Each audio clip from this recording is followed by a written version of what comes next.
Why isn't it working? There we go.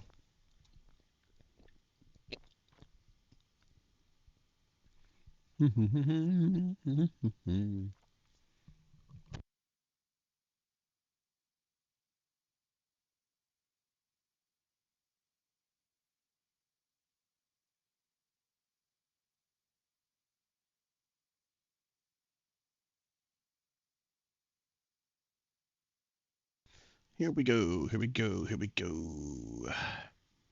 Castlevania. All right.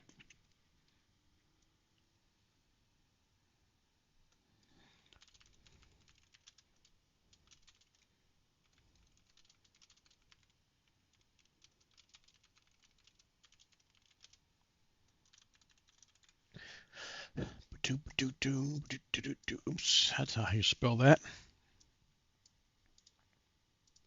Cut, link, paste. Oops, where'd it go? I'm new at this, sorry. I am very new at this. Boom. Oh, flare.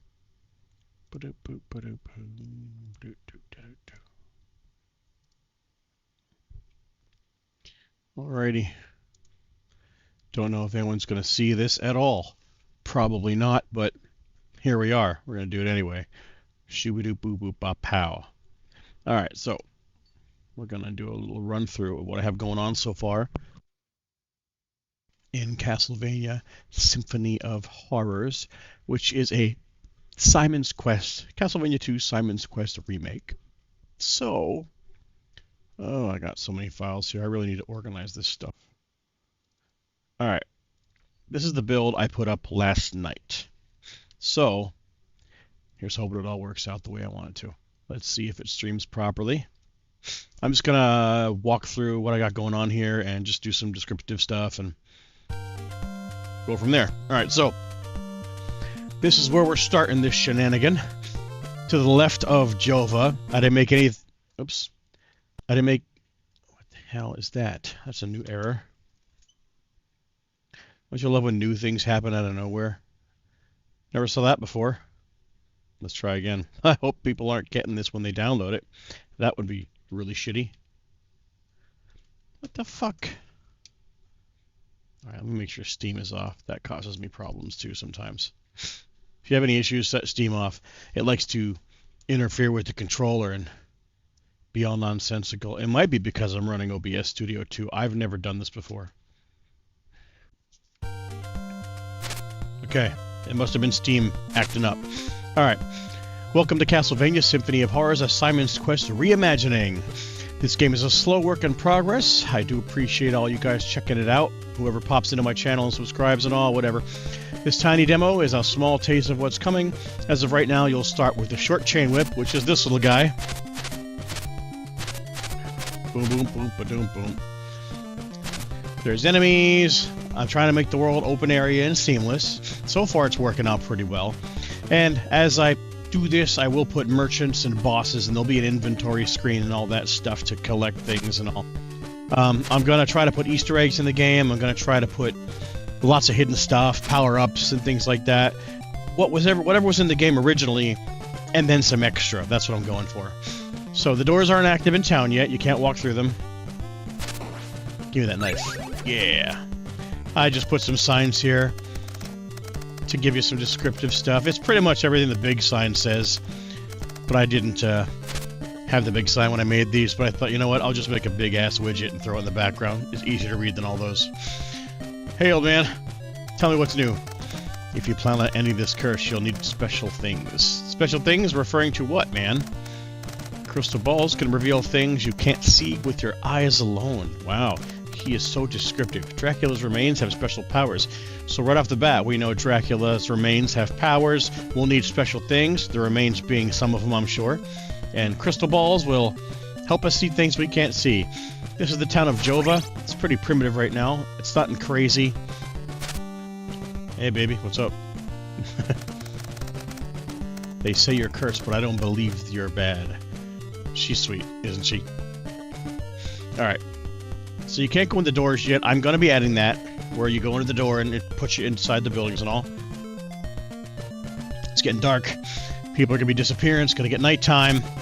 Things are going to get scary. Ooh, spooky, evil. So the people fade out. You can't talk to anybody anymore. The lights come on.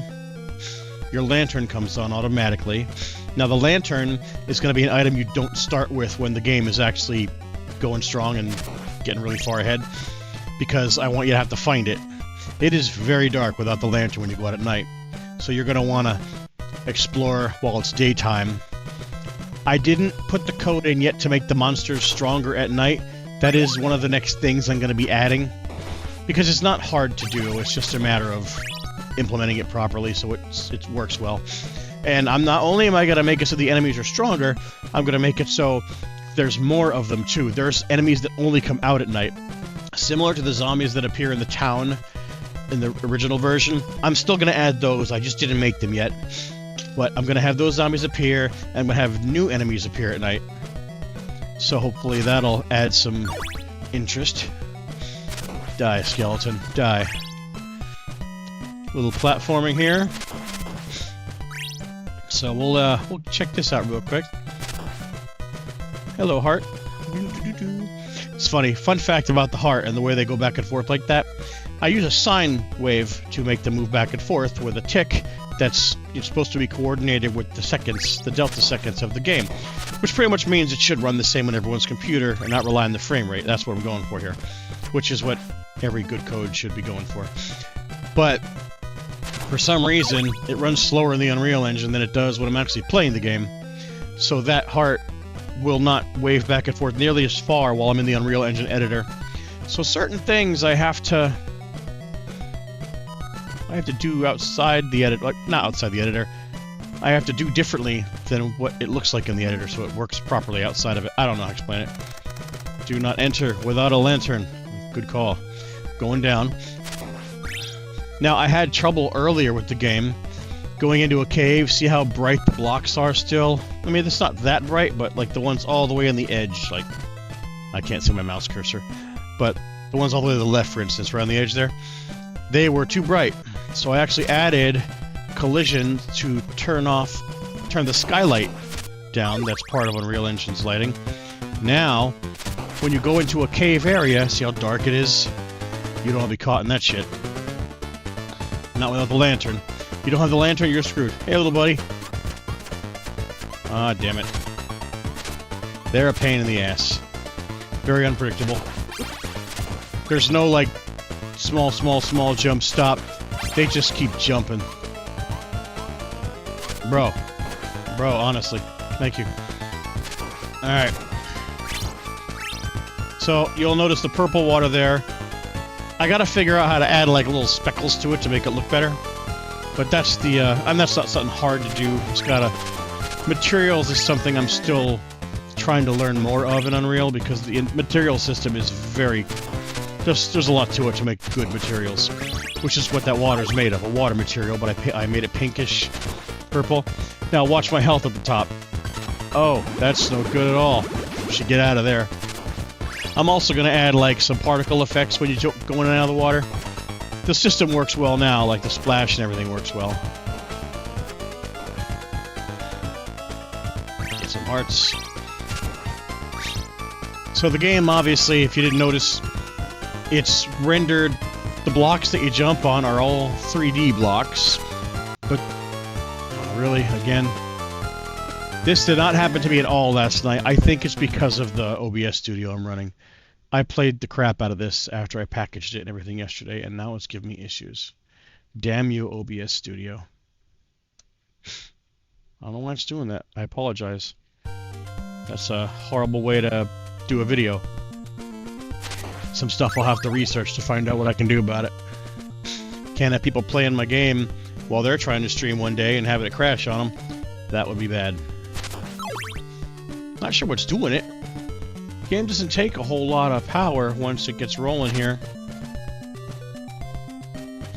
So the blocks are 3D. Items you can pick up or re-pick up.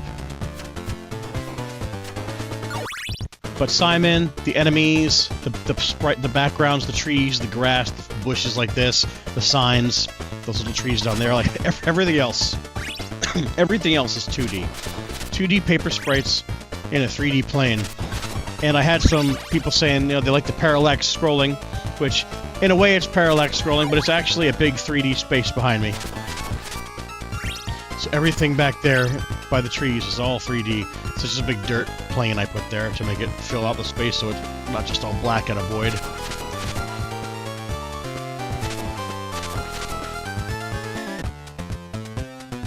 Don't ask me why the music's looping like that, because I already know. I mean, I don't know for sure, because I use Reaper and I've been doing audio stuff my whole life.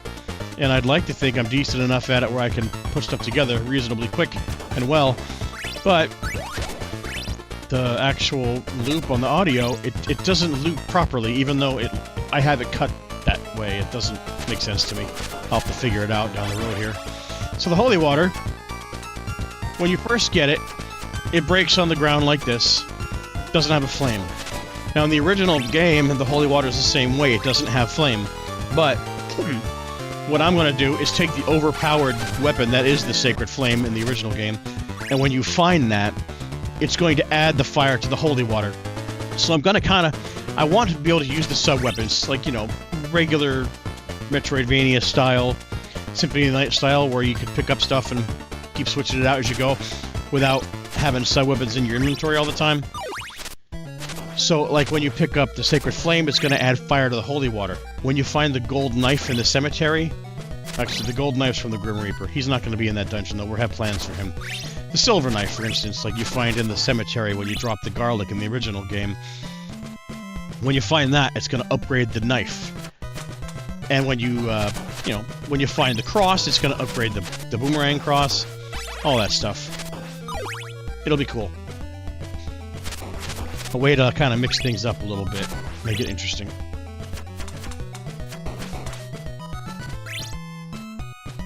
So we're going to go into the town of Varos now. Going into Varos, going into Varos. Nobody's here. It is nighttime. People don't come out in this crap. I do want to put a couple little funny things in the game, just as a goof, but nothing too serious, nothing too light, but... This is the overlook, so you can see all the trees back there. What a nice sight. May you find the light within your heart. I should make that linked up to Dracula's heart or something.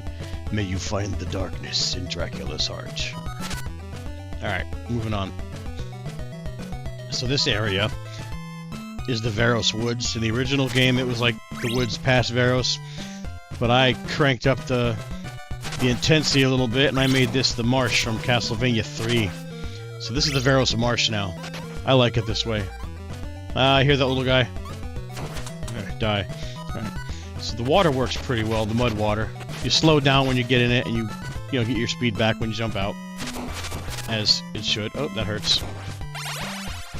The money is going to be used to buy stuff from merchants, and the hearts are going to be for your sub-weapons, as the original game and the third game, and all the other ones.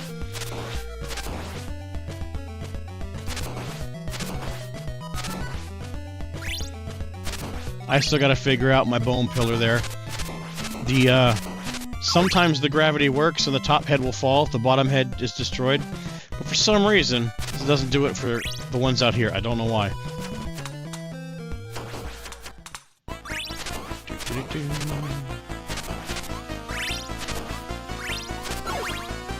Alright. You could jump on the bone pillar's head now, too. Like you can in some of the newer games. Ah, shit.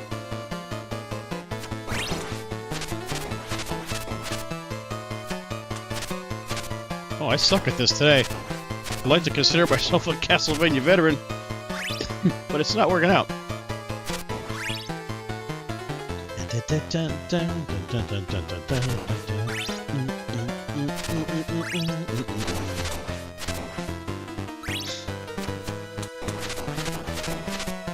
I am going to set a balance where, the sub-weapons, they all do take different amounts of hearts. The holy water takes 2 hearts. The axe takes 2, I think. The boomerang takes 5, because it's pretty powerful.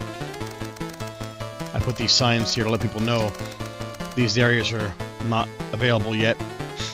I mean, if it's not obvious, there's a big wall in the way. But they're going to be opened up free reign exploration when I add them. They're just not in the game yet. You don't want to fall down the mud water here, because the zombies start coming. And the mud zombies are pretty strong. A little building here. The ruins of the House of Bram. Bram's Mansion is the 3rd castle slash mansion in the original game, I think. The 3rd one. Fucking bat. Go to hell. Alright, give me them hearts. Luck of the draw here. I'm getting a lot of large hearts this time. The candles and the torches are all, unless I specify them in particularly certain ones, they all drop either money or small hearts and a smaller chance of a large heart.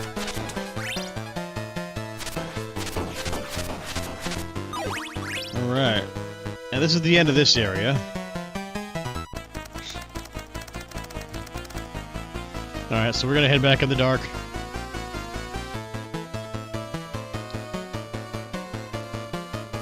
You know, we're not walking all the way back there. Oop, wrong button. So the select button exits the game, and the start button resets the game, puts you back to the beginning here where this sign is. I mean, I'll have a regular menu and everything when the time comes. I just haven't done it yet. The menu and stuff like that, I'm kind of waiting until the last moments, because it doesn't need to be anything crazy, you know? That's easy stuff to do. Make it a title screen, put an intro story, that kind of thing. Could do that stuff in a day or two.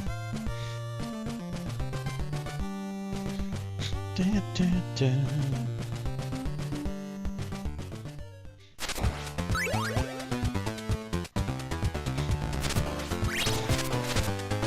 I wonder how the quality is streaming. I had to set it manually because YouTube was giving me crap about it.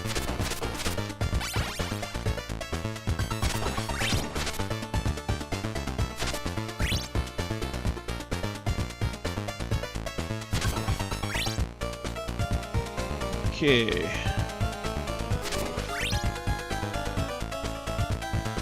Gotta take a different route this time. You saw some of Davis Path. My game crashed when I was down there. And, oh, son of a bitch. Yeah, don't fall in the water. That happens. Just like the old days.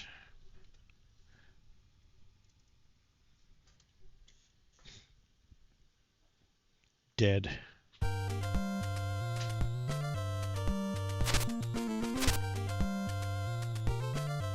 Is this thing even streaming the right thing? I can't tell. Well, according to OBS it is. I apologize if things aren't working right on the other end. I have not done this yet, so there's something to learn about it.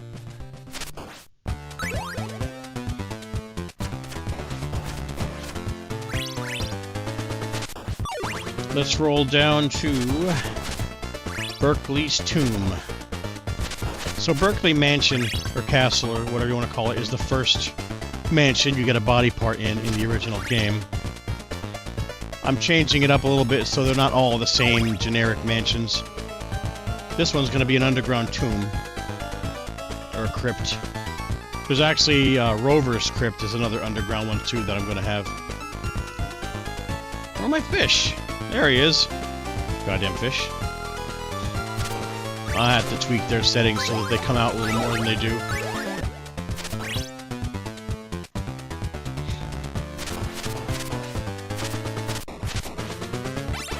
Alright, so...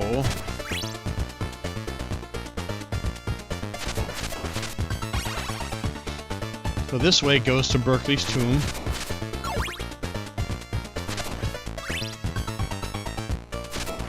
Probably have a save point around here or something. I don't know.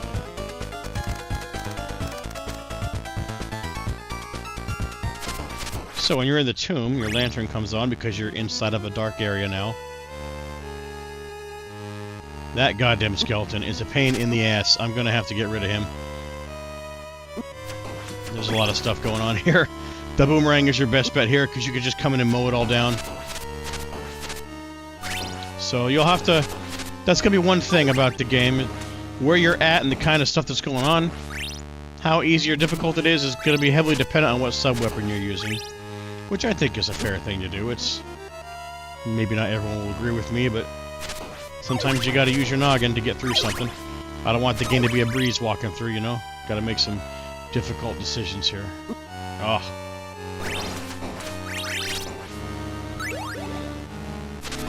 I'm gonna have to say it too, so if you already have a sub-weapon that drops, you get like a bonus heart or something.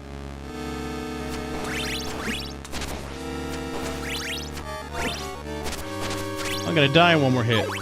I am doing very bad. It's my own game and I'm doing horrible. So as you can see, if you came in here without the lantern, you'd have big problems. The plan is to make it so the lantern... I missed it. This is going to go deeper into the crypt. This is going to lead somewhere darker and further down. Yeah, trick shot. Woohoo. The back of your whip, your backswing, will actually hurt enemies too, because it's, you know, you're swinging it. Magic whip and all.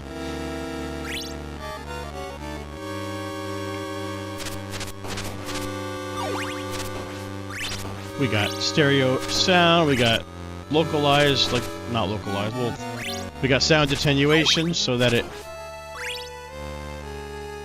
You hear... Ah, damn it. I really suck at this, you know that? I suck. Silly game. Okay, well, I'm gonna cut it there for now anyway. You get the idea. I'm just showing people what I'm doing and stuff, and hopefully people enjoy it. If not, well, that sucks. But, you know, I'm gonna keep on plugging at it and put new areas in and all. The foundation work is done, so it's a matter of creating new maps. I try to make one map a day, one section a day after work. And seems to be going pretty well so far. If I could keep one map a day or every other day, get one done, I'll have a whole lot done in the next month. And I have big surprises for, like, when you get to the end of the game. I'm changing it up. And the game's going to be bigger than the original. The map's going to be a lot larger. And hopefully people enjoy it, you know? I'm a big fan of the old Castlevania 2 game. Played it when I was a kid. It was one of my first games I've ever had. And I love it. And I would like to see it, you know, resurrected in an awesome way. There's other remakes out there. They're all very good. I just want to do my own because I like it a lot, and it's a learning experience for me using Unreal to make it. So, if you are still here, listening to me ramble on and on, thank you for watching. And there's a download to that copy of the game in my YouTube channel and my community tab, where I posted it. And there's a post on Reddit in the Castlevania subreddit. You can get the link to the Google Drive where that game is on those two places. So if you do play it, enjoy. Send me a message, let me know what you think.